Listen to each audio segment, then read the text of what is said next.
Here's Brody Brazil. You know, just thinking about the last 10 days or so, what a crazy amount of news that's been generated by the NHL.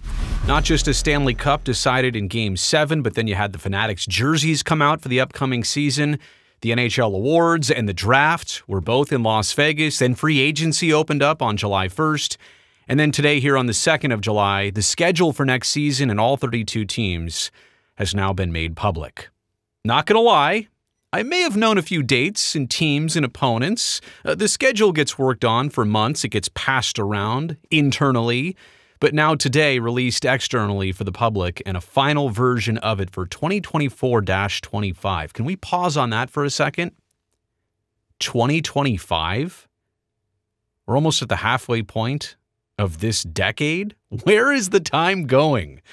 But I digress. As I discuss the San Jose Sharks schedule for the upcoming season, it's not so much about their chances to win and lose certain games and how much they can improve their record by. I mean, this was the worst team in the NHL last season. They've gone through a ton of change. They've started to implement their youth movement. They have a brand new head coach. They should be the underdog in pretty much every single game they play in, if you think about it. So I'm breaking down this schedule more for the sense of this group and the platform it might give them this season. Are there extraordinarily difficult parts for a young group, or is it generally a good schedule? I actually think it's the latter. I think for a lot of reasons, this is a beneficial schedule for a young team. It's going to go through a gauntlet of 82 games, and I think there's 12 sets of back-to-backs thrown in there with some travel, but also with some sustained periods at home and some sustained periods of downtime even during the regular season. So we'll get into it month by month in just a second, but first let me break down here some of the NHL notables. February 10th through the 21st, they're going to host that first ever Four Nations Faceoff that'll be held in Boston and Montreal. So besides the players participating with those four different teams representing their nations, it's going to be a lot of off time and downtime across the NHL, almost as if this were a Winter Olympics year. It's not, but it is going to have that kind of off-time feel to it in mid-February. So a lot of time off for all the teams. All the teams also play on the 22nd of October. I do believe that's a Tuesday night. That is beneficial during the football season. It works out. It's one of those frozen frenzy nights. Is that what they called it last year? I like that. I actually think they probably should have done two of those, one in the fall, one in the spring. But even to have one of those nights and where they stagger the game times so there's literally no intermissions all happening at the same time, I do like that marketing for the NHL. As for San Jose, their longest homestand of the season is 8 games. Their longest road trip of the year is 8 games. And I do believe as we look at this in a second, those happen right back to back. Is it 8 and then 7 or 7 then 8? I can't remember, but we'll take a look at it. It's so fresh. I haven't memorized the schedule yet. But the longest homestand and the longest road trip happen back to back, I think in the months of March and April, or is it February and March? We'll take a look at that in just a second. And I was correct. It is 12 back-to-backs for the Sharks this season. Typically, they have 9, 10, 11. In this case, 12. So that's 24 of 82 total games that are back-to-back. That's kind of a high amount, right? I mean, that's about a quarter. About a quarter of their games this year are in back-to-back fashion. So they'll have to be conditioned, and they do play a lot of 3 games in 4 night spans, a lot of, 4 games in 7 night spans. So there are some busy stretches. As we look across the NHL, the first time we'll have a Stanley Cup final rematch is December 16th when Florida visits Edmonton. And then January 18th, north of the border, it'll be Hockey Day in Canada. All 7 Canadian teams will be in action on January 18th. All right, circling back to the Sharks here, before we look at the months, month by month, we'll take a wider glance here. And this is actually crazy, but it's not a typo. This is the truth. 7 road games each in October, November, December, and January. And then when you look at the balance of home and road, so you're a little bit road heavy to start. Then you get one more home versus road game in November, so it's more balanced. Even here, you're only 1 fewer home game, so it's pretty close, right? We don't have one of those home or away heavy months. January, 7 and 7. So, I mean, basically through the start of 2025, it's plainly split. Only 6 total games in February, 3-3. In March, you get some extended time at home, 8 at home, 5 on the road. And then April, 4 at home and 5 on the road. If there's only one criticism I have of the entire NHL schedule, it's this. I wish they would start just a little bit earlier every year, kind of like they used to. I really wish the season would start, October 1st. Basically a week and a half earlier. I really don't like the regular season ending mid to late April. I feel like as the month changes to October, that's the right time for hockey to start.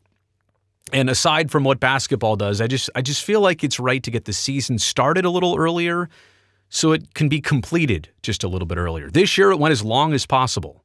Basically almost to July. It went to late June with Game 7 of the Stanley Cup Final. Then you had that crazy week of like the cup being hoisted on a Monday and the draft happening on a Friday and Saturday. Just a little bit too tightly packed. Whereas if the NHL could spread things out a little bit, they become more of a year-round news cycle. Anyway, let's get back to the Sharks here in this schedule. So it all starts with a pretty uncharacteristic home opener, and they do start this year at home, 7:30, and by the way, all these times are local times, respective to the cities they're in. 7:30 home opener against the St. Louis Blues. I don't know how many Sharks Blues home and season openers we've had across the years, but that's how it's going to start. One more game against Anaheim, so an obvious off day there in between. And then the Sharks go on the road for a really tough road trip between Dallas, Chicago, and Winnipeg, all very difficult opponents, and you may think, well, Chicago is not, but Bedard and the improvements they've made, it's all part of that road trip. It's also the first Sharks back-to-back sequence of the year. Then you come back for only one home game. That's on a rare Sunday. Sunday afternoon tilt 1 p.m. against the Avs, also a difficult opponent. A very mysterious cap situation team right now. They have basically no cap space, but also not a full roster at this very moment. Stay tuned on the Colorado Avalanche. But that's a Sunday game, afternoon style. I like those. I'd love to see more of those. I advocate for more of those. I also do wish, though, that this wasn't a Sunday in October of football season. I'd rather have that been a Saturday day game, if I could. I guess even with college football going on, but I digress. Then you're back out on the road for 3 more, but this trip's just a little bit easier. I take it back. 4 more. Anaheim, so California, Nevada, and the Sharks' first ever game. Official game. They've played preseason games at Delta Center, but now they're doing it for real against the Utah Hockey Club. Did I almost say Yeti? I'm kidding. Yeah, of course. I'm going to slip that in there as many times. The as Randy Hahn is going to say, the Salty Dogs. I'm going to have to work on that. The former Desert Dogs, the Utah Hockey Club. Sharks will face them on the 28th of October on the road. And then it's a quick back-to-back, so another back-to-back, back home against the LA Kings, and then 2 more nights off. I take it back 1 more night off, the 30th of October, and then on Halloween night, the Sharks at 7:30 will put on their spooky masks and take on Connor Bedard at the Tank. So there you go. That's what the month of October looks like for Team Teal. 1 day off to start the beginning of November, and then you get Vancouver, Columbus, and Minnesota to keep that homestand going. And then a pretty difficult road trip, which I got to be honest, is usually one of their first road trips of the season. And it was always kind of a bonding trip to go to New Jersey and the 2 New York teams and maybe throw in a Philly or Pitt. And that's the case here. It's New Jersey, it's the Flyers, it's the Rangers, and the Penguins. So this trip usually an October run for the Sharks, but now it's in November. And it is kind of important to get, those not huge road trips done early in the year, but it is kind of nice. You're in those East Coast cities before it's really, really cold and really snowy. Not to mention you get some quality bonding time on the road. I think people forget how important that is at the early part of a season, especially for a young Sharks team like this. They're looking for time and opportunity to come together. And yeah, home dates are great because you get those practice days in between. Like I can imagine a practice there on the 4th, maybe here even on the 8th before they would fly out like on the 9th to play this game on the 10th. You like home practice dates. And to be honest, you also don't mind some of the road trips with a little bit of time off so that team can get a little bit more acquainted with each other. So a 4-game roadie there, Jersey, Philly, MSG, and Pittsburgh. And then this is crazy. How many times have we seen this already? Then you come back home for one game. You host the Winged Wheel, the Detroit Red Wings on Monday the 18th. And then you go back out on the road for Dallas and St. Louis back-to-back style on a Wednesday and Thursday. So that's kind of an interesting little sequence there. I mean, look at this 2-week span right here. 1, 2, 3, 4, 5, 6, 7, 8 games in 14 days. And 2 road trips, some travel there, changing time zones constantly. You come back and you host the Sabres on a Saturday night, a 5 p.m. Saturday night contest, November 23rd. Now, I wonder why that is early. I wonder if, as reported, that's the Joe Thornton jersey retirement ceremony. That's right, we'll do a little number 19, going up to the rafters to join number 12, Patrick Marleau. So circle that date on your calendar, just like I'm doing in pretty much every color possible. The 23rd of November. So the homestand continues. You get the Kings, you get the Senators, you get the Kraken, and how about this? A little Seattle back-to-back to close out November, the 29th and the 30th, so a day game on Friday. So I'm assuming, if I have this correct, right, this has to be Thanksgiving. The 28th is Thanksgiving this year. Yeah, that sounds about right. So that's why you'd have the day after Thanksgiving right there, and then you'd have that Saturday game. Seattle at home and then Seattle on the road to close out November. And then we get into December. This road trip is, well, it keeps going. You get, let me see, wait, were we just in Seattle? So Seattle all the way out to, wait a second, the state of Washington to the Washington Capitals? That's kind of a haul. Then Tampa, Florida, Carolina, and St. Louis. I mean, this right here, to go along with that Kraken game, that's some heavy lifting to start off December, to end November, and to start December. The good news is for the Sharks that for pretty much the second half of December, they get to stay, well, wait a second. Did I say Pacific time zone? But that wouldn't necessarily make sense because Edmonton's 1 hour ahead, correct? All right, I might have screwed that up. But basically, you get to stay out west, generally speaking, the second half of December. You obviously get the 24th, 5th, and 6th off, as traditional and as typical with the NHL. Always do appreciate that.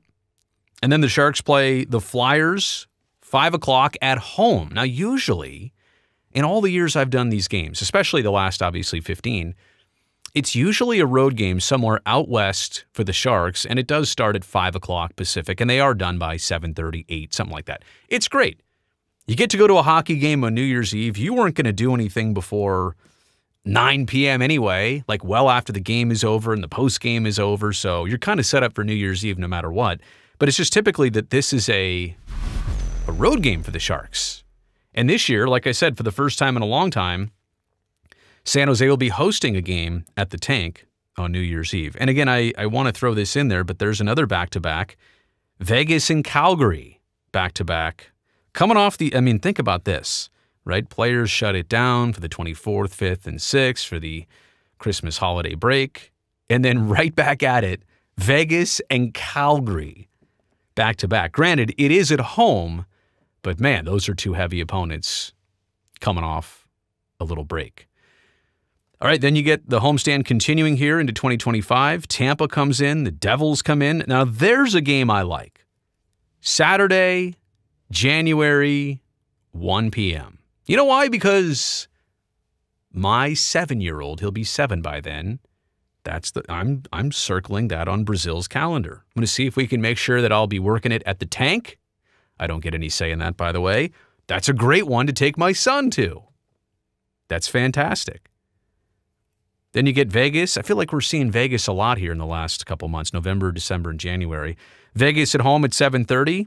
Then the Sharks are back out in Utah again. So out in Utah, and then home for the Minnesota Wild on the 11th. And then here we go again. So that was a 1-game roadie, quick jaunt, and then you're back out east again. Oh, wait a second. I screwed that up. It's actually a 5-gamer. So it's at Detroit, at Columbus, at the Islanders, Boston, and then how about another back-to-back? See, these are the things you don't really realize when you look at the schedule sometimes. In list form, but when you look at it in calendar form, it really makes sense. Nashville and Nashville. A little away and home series, the Preds twice in a row. Steven Stamkos in the Preds. That's going to take some adjusting till I firmly grasp that one. Then you get the Stanley Cup champion Florida Panthers visiting the tank, the 25th of January. Then the Penguins come in, and then you go back out on the road to face the Kraken on the 30th of January. So you're on the road to start, I take it back, to in January. So that was just a one-gamer. So we've had a lot of one-gamers. Come home for one game, and then go back on the road for a couple more games. In this case, go on the road for one game, and then come back home for a bunch of games. You get Montreal, Van, and Dallas. So Van and Dallas obviously present a significant challenge. But here's what I like in between. I mean, not just, some home dates in a row and some practice days and some rest days, but then you get all this off right here. And I probably haven't been doing a well enough job in this video, but it's just to show you that this is a great portion of the year for the Sharks to slow it down, reassess things. How are things going? How are the young players doing? Do you need to bring somebody else up? How's the pipeline doing? It's great that it is very paced out in a platform for them to do well this year. So you obviously get some home games right before this long break, and now you start to get into the extended home and road portions of the schedule. So when they come back, they're on the road back-to-back, so all that time off, and then 2 games in 2 nights, at Calgary, at Winnipeg, a couple nights off with travel there, at Montreal, and the road trip continues. So you've already seen 3 games on the road. You finish it off with Ottawa, Toronto, Buffalo, and Colorado. What is that right there? Did I do something when I imported the schedule? Why does Buffalo have a little drop down there? But that's the 7-game road trip I talked about earlier. That is the longest road trip of the season. Right after the break. So that's like, if you're going to have a 7-game roadie, why not do it when you just had 2 weeks off? Honestly, that actually works out pretty conveniently. And then what do you get after the longest road trip of the season? You get the longest homestand of the season. 1, 2, 3, 4, 5, 6, 7, 8. And yes, I do put little dashes in my 7s. I don't know if everybody noticed that, and I don't know why I do that, but yes, I do that.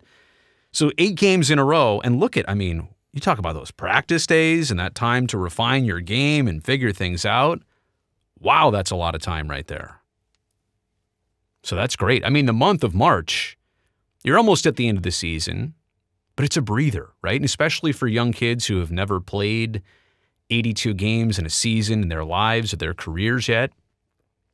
It's kind of a fortunate break that this time off and the heavy time off comes in this month of March when you really need that second wind and that gasp of air. And granted, they just had 2 weeks off earlier, but this really helps the team out. So you come back home. I take it back. You have this homestand, and then you finish off the month of March on the road against the LA Kings. Little 6 o'clock puck drop. Is it still called the Crypto.com Arena? And then we finally get into the last stretch of the season in April. And again, this is what I was talking about before. Typically, and I know this because, well, that's my birthday, by the way. Happy birthday to me. I'll be working again, which I'm pretty used to, by the way. It's no big deal. I'll only be... that's not fun to look at. I'll be 44 when the Sharks play the Oilers on April 3rd, 2025. And that's also, like I said, still weird to say. But I just wish that the NHL season would end right there, like on the 7th of April, or even the 3rd of April, the 5th of April, whatever. It's all these games here. That's when the playoffs should be starting. That's when we can cut back the playoff schedule so that things wrap up. Maybe like June 10th or so, not June 21st or whatever it ended on this year.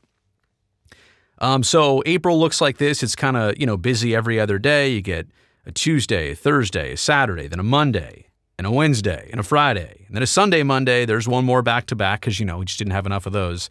And you close it out with Connor McDavid and the Oilers probably pretty poised to go into another playoff season, a second season for them. So, again, I don't know much about the strength of schedule here. That's a lot of Edmonton, by the way. Look at that at the very end. 3 games in the final half month of a season there. The Sharks will play the Edmonton Oilers. 2 at home, 1 on the road. But that's the schedule. I think it's pretty balanced. Of all the years that I've been covering the team, some years the schedules come out and you're like, whoa, look at that stretch. And granted, they'll be the underdog every single time they lace up the skates. So we're not really talking about that. I'm just saying there's no impossible, like, this is going to rip the team to shreds portions of the season. And yes, this was a team last year that had, I think, losing streaks. It was at 8, 9, and 11 games thrown in there. I tried to conveniently forget all that, but they had some long ruts that they had to get themselves out of. And that might happen again this year, no question about it. But they're on the rise, they're on the build, they're on the mend in a lot of different ways. And I just think this schedule does help them more than it actually hurts them in any significant ways. All the opponents are tough, but there's no parts that are like an unreal gauntlet that seem unfair to the Sharks in this upcoming season. All right, you made it here to the end of this video. Just putting it out today with the schedule officially being released. Let me know what you think about all this in the comments section below. Also, since you made it to the end, do me a favor, hit that thumbs up down below. That'll greatly help me, this video, and this channel. And speaking of the channel, if you've never seen me or any of this before, I'm actually glad you found me. Welcome to this. I want to make sure you come back, and the best way to do that is to make sure right now you go down there and hit that subscribe button so I can definitely see you back here next time.